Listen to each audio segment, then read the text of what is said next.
করবে, ধোকা দিবে। ধোকা দেখেন, আপনি যেটা কিনতে যাবেন দেখেন দোকানদাররা কতভাবে আপনাকে ধোকা দিচ্ছে। কি বলেন? হ্যাঁ হ্যাঁ, জুতা কিনতেই পারিনি আজকে আমি, সত্য কথা।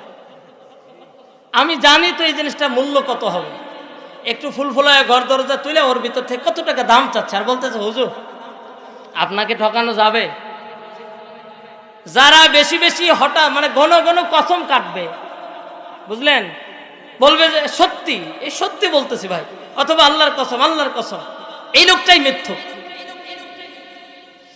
মুসলমান ভাইয়েরা আমার, আমার আল্লাহ তাআলা বললেন আমা ইয়াখদাউনা ইল্লা আনফুসাহুম, তারা ঈমানদারদেরকেও ধোঁকা দিতে পারবে না, আল্লাহকেও ধোঁকা দিতে পারবে না। সাময়িকের জন্য ঈমানদারদের ক্ষতি হবে, কিন্তু আমার আল্লাহ বলেন ওদের নিজেদের ক্ষতি নিজেদেরই হবে।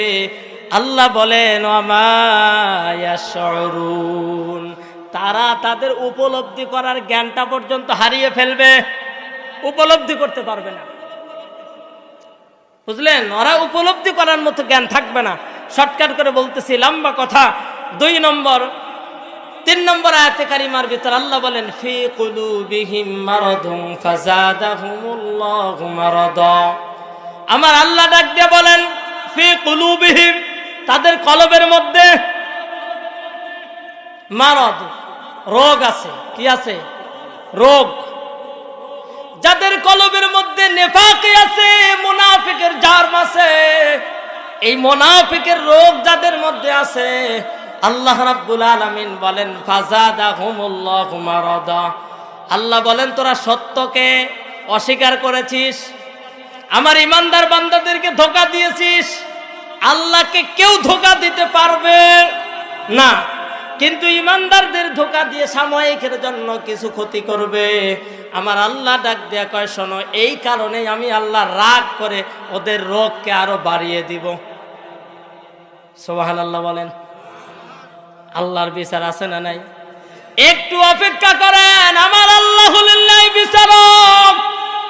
আল্লাহ বিচারক না, আল্লাহ নাই বিচারক, কিন্তু আল্লাহর বিচার ধীরে ধীরে। কেমনে? আপনারা ইতিহাস জানেন, ফেরাউন নাম শুনেছিলেন, ফেরাউনের ইতিহাস আপনারা জানেন। এ মুসলমান, এই ফেরাউন কিন্তু একটা কামলা ছিল, কামলা। ফেরাউন কেমনে কামলা? ও তো মা বাবার অকৃতজ্ঞ সন্তান, তেজ্যপুত করা সন্তান। ফেরাউন তেজ্যপুত, এমনি একজন মা কলিজার টুকরা সন্তানকে